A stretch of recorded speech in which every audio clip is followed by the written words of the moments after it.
Nabi itu satu hari itu biasa. Mau sarapan saja kadang nggak ada yang dimakan. Tanya ya Aisyah, apa saya bisa sarapan? Enggak ya Rasulullah. Ya sudah saya tak puasa. Supaya tetap terkontrol bahwa umatnya mencintai beliau bukan karena kebesaran. Itu Rasulullah. Itu setelah periode Mekah loh. Jangan kira itu periode Medina. Apa? Itu periode apa? Medina loh. Periode yang setelah Nabi punya segalanya. Tapi Nabi tetap seperti itu. Kenangannya Aisyah sebagai istrinya apa coba? Dia cantik sekali. Aku tahu jajal turu ngarepin Nabi terlentang. Ya Nabi tetap sholat.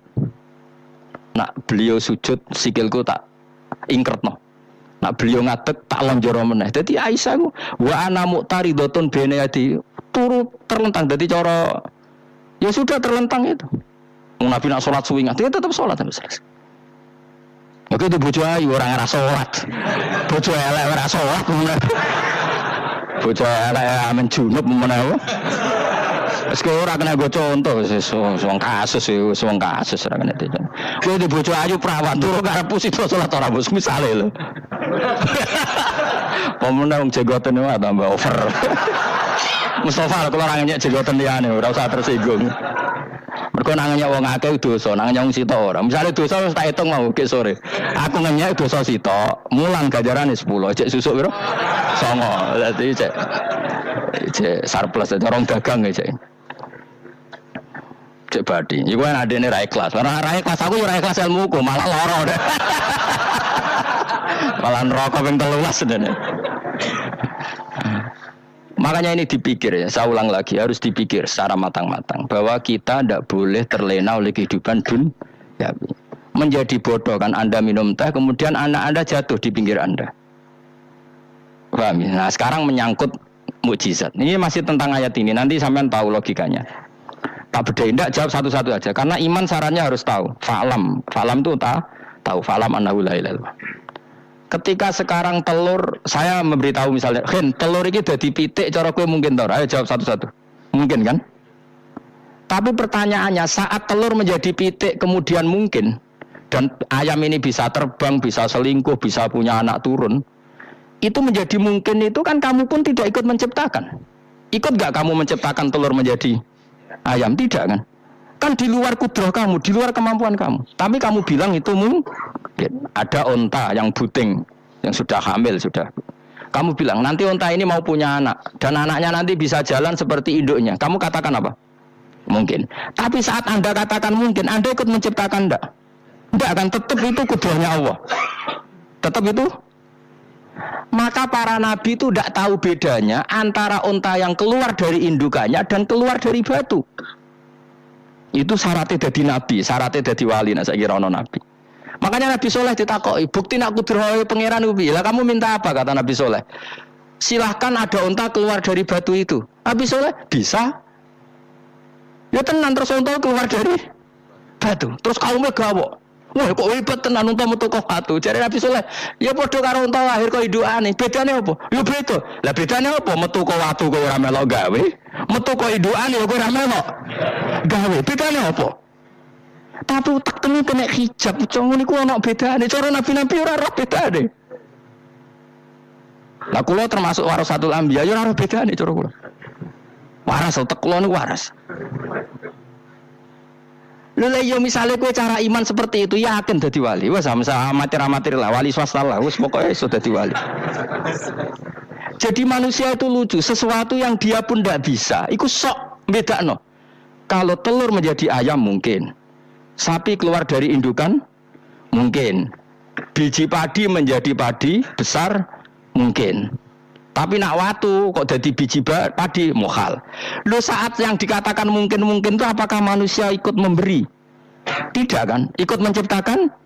Harusnya kan dia bilang, ya aku menyaksikan itu karena ada kekuatan X yang menciptakan itu. Harusnya dia kalau mau konsisten kan, saya tidak bisa menciptakan telur jadi ayam, tapi ada kekuatan lain yang menciptakan dan saya tidak bisa. Jadi telur keluar dari ayam ya kita tidak bisa menciptakan, sapi keluar dari indukan ya kita tidak bisa menciptakan, termasuk ontanya Nabi Soleh yang keluar dari batu besar kita. Makanya semua Nabi itu tidak tahu bedanya, itu bedanya Nabi sama enggak Nabi. Makanya Nabi itu tenang ya, masyhur itu.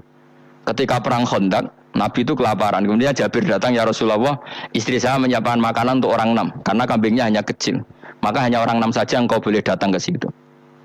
Tapi Rasulullah dengan santainya, ya ahlal Khandaq. Padahal yang ngeduk Khandaq itu sekitar 3.000, ya ahlal Khandaq. Halumu ilayya, ayo ke Jabir karena Jabir sona atau aman bikin makanan untuk kalian. Itu 3.000 orang. Wah, Jabir dimaki-maki sama, sudah bilang untuk orang 6 Nabi ini apa-apaan orang banyak. Itu mesti tidak cukup, kita malu.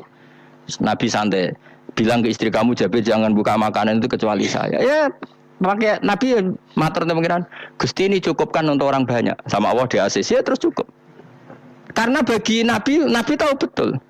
Sekarang ketika beras menjadi beras, apa dalam kudrah kamu, dalam kemampuan kamu, enggak kan? Ketika sistem tubuh kita makan kemudian jadi kenyang, apa dalam kemampuan kamu? Kue muni mangan manane sego balebokno mulotem, terus kue darani punya kemampuan makan. Apa setelah itu kamu mengendalikan sistem saraf kita, sistem urat kita? Enggak kan? Jadi Nabi ora roh bedane, justru itu jadi Nabi. Karena dia enggak pernah terjebak, Nabi enggak pernah terjebak oleh yang dilihat. Makanya cara pangeran wa ma min dabatin fil ardi wala ta'iri yatiru bijanahaihi illa umamun amsalukum. Ketika orang kafir minta bukti kudrohe Allah iku apa? Nek kanjeng Nabi didudono manuk. Lah manuk terbang enggak bukti kudrohe Allah. Ya biasa mata manuk terbang, wis suwe ra manuk terbang. Bukti kudrohe ning ndi? Lha iku teke wis semper. Lho bukti kudrohe ya kowe ora iso gawe kan? Tapi maksudnya wong kafir bukti kudrohe pangeran gawe unta kok watu. Lah bedane apa mau khale unta kok watu ambek kok indukane? Bedane apa jajal? Wong ibuke unta ya ngrasa gawe. Apa ibuke unta bisa menciptakan anak-anak unta? Kan enggak bisa juga. Manusia juga ada.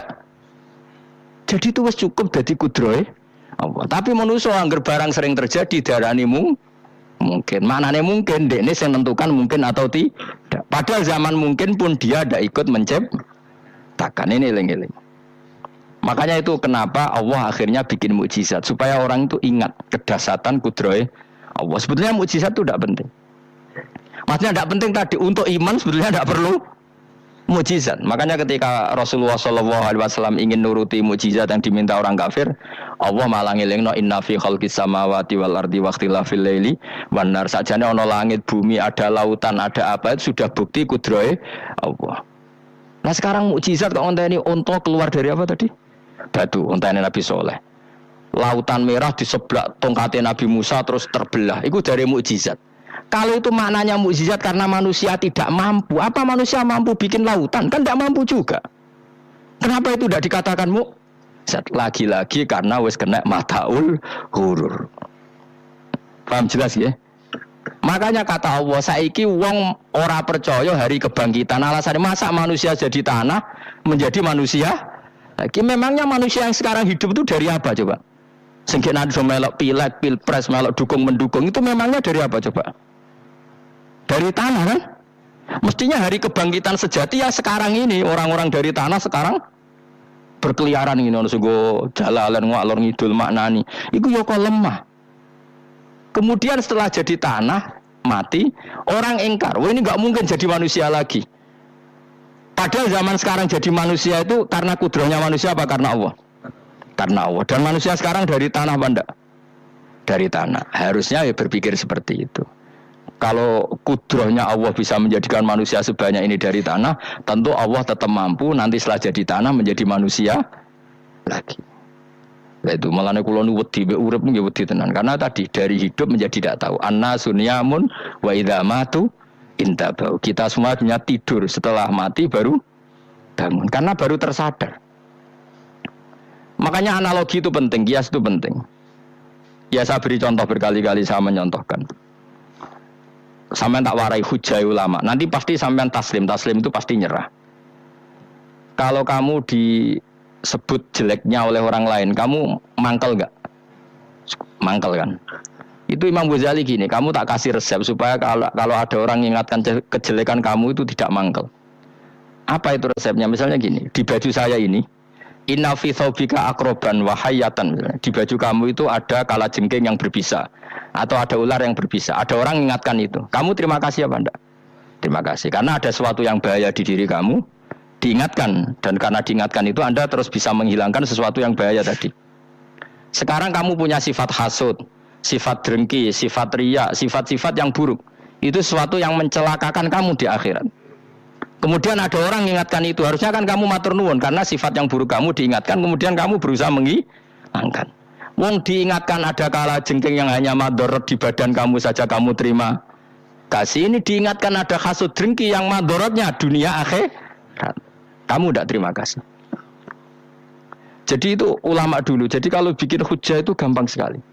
Sehingga ulama dulu kalau berdebat kemudian diingatkan temannya, kalau dia salah misalnya, itu ya tenang saja. Karena mereka cukup punya akal, punya analogi untuk nganggap itu biasa. Kayak diingatkan ada kala jengking di tubuh kamu. Kamu matur nuwun enggak sama yang ingatkan? Matur nuwun. Tadi saya ngaji sore, ngaji di sini cerita. Kila itu Imam Ahmad. Itu begitu mudah mereka iman sama Allah dan Rasul. Maka la yu'minu billahi wal yaumil akhir falyukrim apa? Jarahu. Kalau kamu iman sama Allah dan Rasul maka muliakan tetangga. Itu ada seorang ulama dipanggil tetangganya, ayo ke rumah saya. Setelah sampai, dah pulang saya tidak jadi butuh. Sampai di rumahnya dipanggil lagi. Ke situ lagi, dah pulang lagi saya sampai 3 kali. Itu si ulamanya senyum-senyum santai aja. Ketika pemuda tadi insaf dan minta maaf, kenapa Pak ulama kamu kok tenang saja? Jawabannya enggak. Kata Rasulullah, saya disuruh hormat tetangga. Saya senang sekali bisa melakukan perintah Rasulullah. Jadi saya nurut kamu itu tidak ada urusannya dengan kamu, karena perintahnya Rasulullah. Nangis pemuda tadi. Kalau kita kan enggak. Gengsi dong, giambar. Ini kan kita, gayanya muni sunnah Rasul, tapi tekeu jihadun nafsi. Nah kalau kamu sudah gitu, tak daftar jadi wali, mbah KPU-ne oleh nyetujui mbah kapan roh tapi tak daftarno. Saya ulang lagi, jadi kamu harus terbiasa dengan kias yang diajarkan Quran ya. Jadi ketika bibijian jadi pohon besar, itu pun kamu katakan mungkin. Padahal ketika kamu katakan mungkin, kamu pun tidak ikut menumbuhkan bibijian jadi pohon asam yang besar. Itu menunjukkan kudrohnya Allah. Artinya sebetulnya kamu hidup semuanya itu hanya menyaksikan kudrohnya Allah tanpa kamu memberi kontribusi. Kenapa kamu yang menentukan mau hal dan tidak mau hal? Harusnya mau taslim menyerahkan diri nak kabeh mau nyekseni kekuasaane Allah. Lha iku sing dimaksud Quran apa ya tanazzalul amru bainahunna lita'lamu annallaha ala kulli syai'in qadir wa annallaha qad ahata bi kulli syai'in ilma. Alam raya dibikin variasi kayak gini mau tujuannya Allah supaya kalian menyaksikan kemampuannya Allah. Ini jelas ya. Makanya ketika pangeran ketika bumi yang sudah mati tak hidupkan dengan hujan, begitulah kadzalikan nusyur. Ya kira-kira seperti itu proses sesuatu yang mati menjadi hidup lagi. Coba biji, misalnya biji apa? Biji kurma atau biji kacang atau biji apa? Kamu simpan di rumah bertahun-tahun, berpuluh-puluh tahun. Tentu ini berstatus biji yang mati. Terus kamu tanam di tanah, kamu kasih air, kemudian menjadi hidup. Menjadi hidup, rindang. Ya sudah, itu kan berarti Allah bisa menggerakkan dari sesuatu yang mati. Begitu juga telur, sesuatu yang mati. Tapi kalau kamu bilang, tapi di dalamnya itu ada zat-zat yang hidup, itu pun tidak kamu yang menciptakan. Susah ya, apa sih ngakoni nak iku kudrohe Allah. Lah anak kowe ngakoni kowe gak mampu kemudian iku kudrohe Allah, tentu kematian kita setelah mati pun dalam kudrohnya bisa bangkit lagi. Makanya Allah menutup kadzalikan nusyur. Begitulah. Begitu juga menyangkut umur. Kalau kamu dikjaya harusnya kamu minta dong tidak mati terus. Nyatanya kamu mati. Makanya Allah pernah duka, falola in kuntum ghairu madinin tarji'unaha in kuntum shodiqin. Kalau kamu merasa dikjaya sebagai manusia, coba ketika nyawa kamu di kerongkongan, kembalikan lagi ke tubuh kamu. Nyatanya tidak bisa. Ternyata kita hanya objek. Umur panjang ya karena dikasih Allah, umur pendek ya karena dikasih Allah. Dengan terlatih begini maka kita mudah sujud sama Allah Subhanahu wa taala. Itu harus dilatih terus sebagai seorang mukmin. Sehingga kita hidup di negara apa saja, kondisi apa saja itu rileks. Karena semuanya itu karena kekuasaannya Allah. Meskipun kita tentu bernegara yang baik. Ya kita ikut pilpres, ikut pileg, ya normal lah. Bertetangga yang baik, apa saja yang baik. Tapi semuanya itu kita menjaga konstitusinya Allah. Sampai mbek tangga wis nang masjid ben enak. Bojo dikai mangan ben ora kecewa mbek kowe, nek ora kecewa kok gelem sujud bareng. Anak kita rawat supaya mereka jadi generasi penerus penerus ruku. Terus begitu jadi orientasi kamu. Nah itu kalau sudah seperti itu namanya al ulama warasatul Ambiya. Emangnya Nabi mewarisi kita apa coba? Cara kita sujud, cara kita rukuk. Coba Quran kalau ngendikan warka'u ma'ar rakiin. Balillah fa'bud wakum minasakin. Tapi tahu-tahu ada generasi muslim yang cacane ku mapan. Lah nek ngono ora usah Islam, PKI yo kepengin mapan, komunis yo kepengin mapan. Lonte nganti dadi lonte yo kepengin mapan, copet nganti dadi copet yo kepengin mapan, bajingan nganti dadi bajingan yo kepengin mapan. Anak kepengin mapan ora kudu wong saleh, wong fasik pun kepengin mapan. Bedane opo nggo jalalan kok cita-citane mau kepengin mapan. Itu kan cita-cita sing gak perlu wong nggo jalalan, wong fasik kok yo. Mana cari Imam Ghazali nak gejol-gejolokan, kamu jangan bangga nikmat yang yastariku ma'akal bahaim. Itu satu nikmat sing kewan duwe. Misale kowe seneng mangan akeh, fal jamus aksaru aklan. Jamus iku angane luweh akeh. Terus nek kowe seneng kumpul kebo, kumpul wong wedok akeh, fal kirdu aksaru wikoan. Kethek iku kuwate jimak luweh kuat. Pitik luweh kuat. Imam Ghazali gosok satu kenikmatan sing mustarok benal ukola wa benal ghairil ukola. Tapi nek nikmate sujud ora iso kethek sujud suwi-suwi ora iso. Spesial napa? Spesial. Kula suwun makanya Imam Sinten Sayyidina Umar tadi sampai seperti itu. Ketika dia ditusuk sama seseorang, dia tanya pertama, yang nusuk saya siapa? Orang Majusi ya Amirul Mukminin. Alhamdulillah alladzi ja'ala maniyati biyadi rajulin lam yasjud laka sajdah yuhajuni biya yaumal qiyamah. Jadi itu penting. Artinya satu sujud pun sudah menjadikan kita berhak masuk neraka surga. Ya tentu yang ikhlas. Nah ukurannya ikhlas itu gimana? Ya pokoknya sujud. Ada kepen mlebu swarga ya ora pati ikhlas. Kepen dadi wali ya ora ikhlas. Terus piye? Ya ora ono carane. Ikhlas ora usah cara. Mau ikhlas maknane murni, nek ono carane malah ora. Nah, jadi mau ora sudah daftar wali, kena kepen sujud dadi wali ya ora ikhlas. Pemene nak dadi wali terkenal terus sing sowan akeh salam tempel akeh tambah ra ikhlas. Lan cara gejolekane bapak kula kan. Bapak kula nanti kula tangkleti. Ada orang tertentu kok terkenal wali, terkenal sekali orangnya. Terus tak tanya bapak, jenengan mboten kepengin dadi wali seperti itu. Jawab bapak lucu. Dadine wali kepengin ya disayang pangeran, tapi dadi koyo iku ora kepengin. Lah kok saged?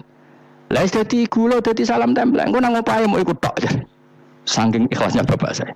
Sekarang seseorang jadi terkenal, kadang kan terus dikonversi orang sowan ngasih dari bapak. Lah nek dadine donya ngono tok ora kepengin. Cina duwe akeh. Tapi nak dadine wali mergo disayang pangeran aku kepengin. Tapi nak terusane mulya niku gak kepengin kata bapak. Maksudnya gak kepengin gak boleh jadi orientasi. Aku yang manusia sih kadang yo kepengin wah dadi kiai top. Maksudnya metu ke mobil tipe apa, wong dos wali, sono sing tiba-tiba kan seru no. Seru tapi kerennya apa dicucuk Fauzi. Cucuk waduh Mustafa. Serah keren hisabe akeh. Maksud kula niku saya tetap senang ada kiai terhormat itu sangat senang. Cuma jangan semua ulama seperti itu. Nanti ono wong kepengin dadi ulama saja karena nilai-nilai ya, ngono enak dadi kiai. Saya itu yang enggak suka itu. Maksudnya enggak suka kalau ada orang seperti itu. Makanya maksudnya generasi yang melihatnya seperti itu. Tapi kira usah gedeng. Misalnya ulama kaya kula kabeh terus gak keren, terus akhirnya ana wong kepengin dadi ulama. Mergo dadi ulama itu kancane rugen, kok Gus Bak itu kancane rugen. Entuk apa? Wah, iku terus ana generasi ulama itu salahno pangeran. Nane sing mulya nggih monggo, sing kaya kula nggih monggo. Biasa mawon kula teng donya. Cara ana sing kaya kowe mau, kowe dadi wali ora jelas, alamate ora jelas, kriteriane napa? Ora jelas. Tapi ora jelas iki barokah. Barokah ora jelas iku dadi ikhlas. Nggih, ora jelas iku napa? Jadi kula suwun nggih. Pokoke kula suwun sangat. Apa yang kita lihat itu seringnya menjadi kita bodoh tadi. Kita melihat teh karena fokus menjadi menterlantarkan apa? Anak-anak sampai jatuh. Sama kita melihat dunia lain berlebihan sampai enggak ngerti pentingnya akhirat sebut alhaqumut takatsur. Kamu disibukkan memperbanyak urusan duniawi dan sibuk kamu itu hatta zurtumul maqabir sampai mbok go matek gamane terjemahan bebas e. Mak pangeran apian dibasano halus sampai kowe teko ning kuburan terus kala saufa ta'lam. Tapi kamu nanti tahu apa yang penting zaman kamu di dunia. Setelah kamu tahu ternyata kenangan terbaik di dunia adalah saat kita sujud, saat kita munajat, saat kita ngekei yatim piatu, saat kita mulang, saat kita berbuat baik. Tapi nak ngertimu itu terlambat setelah di akhirat, pas ke ngerti latarawunnal jahim, pas wae mlebu neraka. Makanya harus ngerti dari sekarang. Makanya Allah sering ngendikan ilamu annamal hayatud dunya laibun, itu dingertikan sekarang. Karena kalau ngertinya sekarang insya Allah tidak terlambat. Tapi kalau ngertinya nanti, pas ngerti pas latarawunnal jahim, pas ngerti pas wae mlebu neraka. Itu yang kita ndak ingin. Pun kalau terus